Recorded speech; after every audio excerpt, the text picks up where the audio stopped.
Simple pero sobrang saya namin na Pasko na aking pamilya. Merry Christmas! Kahit may kulang, masaya pa rin ng aking mga alaga sa farm. Merry Christmas! Merry Christmas mga baboy! Merry Christmas mga layers! Marami regalo, inuman, kainan, sayawan at kantahan. Tara!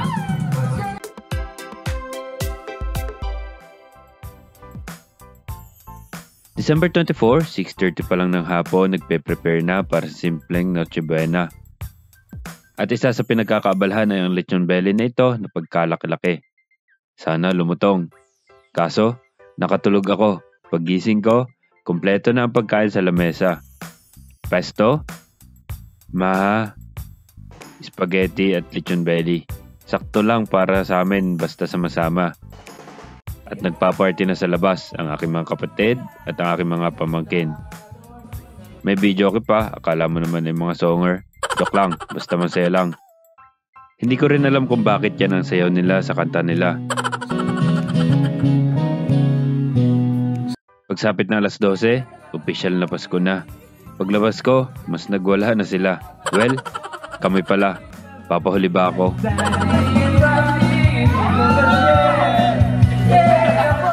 Kami madalas pero masaya pa rin lagi. Sana andito si Jay. Video ko lang kami dahil red alert sila sa mga ganitong okasyon. Okay lang yan.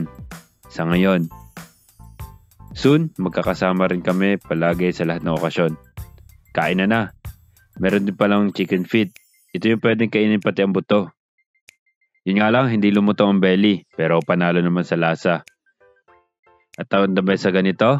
Ang buko salad syempre. After na kainan, gift giving.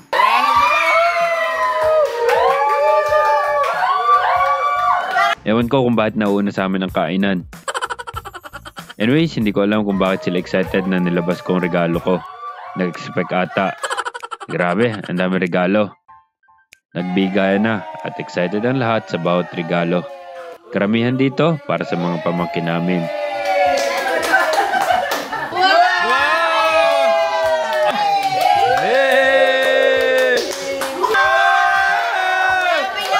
Apple Watch! Kala ko ba hindi mo kaya? Kaya, nasabi ka niya. Na matapos ang lahat ng regalo, may isang natira. Siyempre, para sa inay.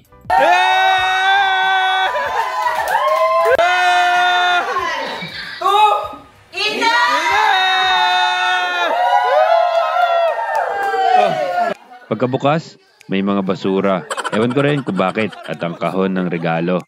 Sa ilalim ng kahon, may sobre. Hindi nawawala yan.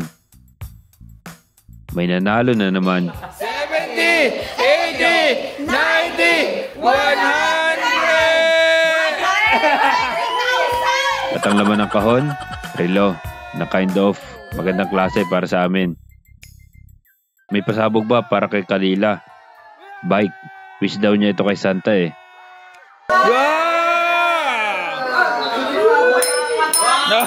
Kanya-kanya ng bukas ng regalo.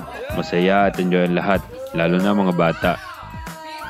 Kasiyahan namin na naging masaya sila sa mga oras na ito. Grab top!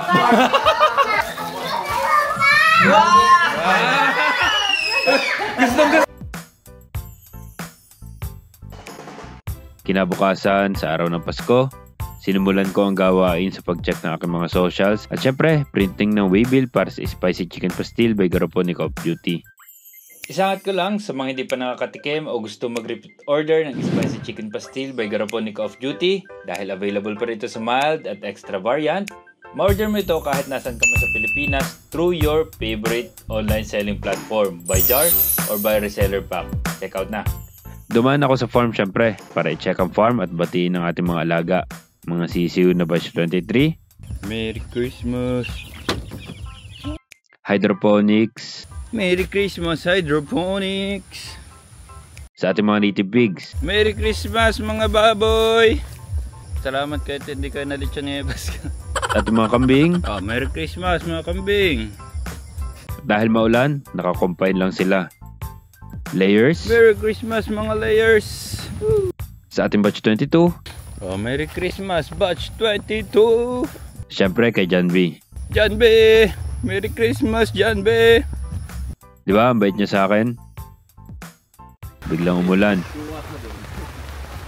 Pag-uwi ko nga, halos maabot na ng tubig ang tulay na dinadaanan ko. Pagdating ko sa bahay, maya-maya ay kasunod ko na rin sina John Paul at ang lahat ng kasama niya. Namamos ko na. Almusal muna at nang makarami sa maghapon. At dahil maulan, kahit maaga pa, nilabanan ko na rin mga are, ay lumaban naman. At nilabas ko na ang nakabalot nilang mga regalo. Konting regalo para sa tropa. At pera naman sa mga bata. Ang nakakatawa, ang dami mga bata na lumalagpas sa bahay. Hindi na mamasko, edi ako na ang pabida, tinawag ko na. Oh, dito! Mamasko kayo! Ako na ang nag-adjust para maraming mabigyan. Masaya lang. Madulas! Oh, hindi ba mamasko din eh? Hindi ko naman sila tinatakot. Yan! Pwede ka na dati eh, lalagpas kayo. Ha? May mga pahabol na regalo sa mga huling dumating. Tuloy ang inuman at ang saya. Para sa tanghalian, liempo. At nauna pa akong tumikim. At pagkatapos ng clip na to, 4 na oras ako natulog. Hindi ko akalain na pagising ko, 4 PM na. Hindi na rin ako nakakain. Siguro, ito ang regalo ko sa sarili ko. Nagtrabaho lang ako saglit at upload ng video. At tuloy lang ang saya at inuman. Ito ang simpleng Pasko namin. Kami-kami, pero masaya. Next time, wish ko na kasama ko ng asawa ko. Yun lang, peace.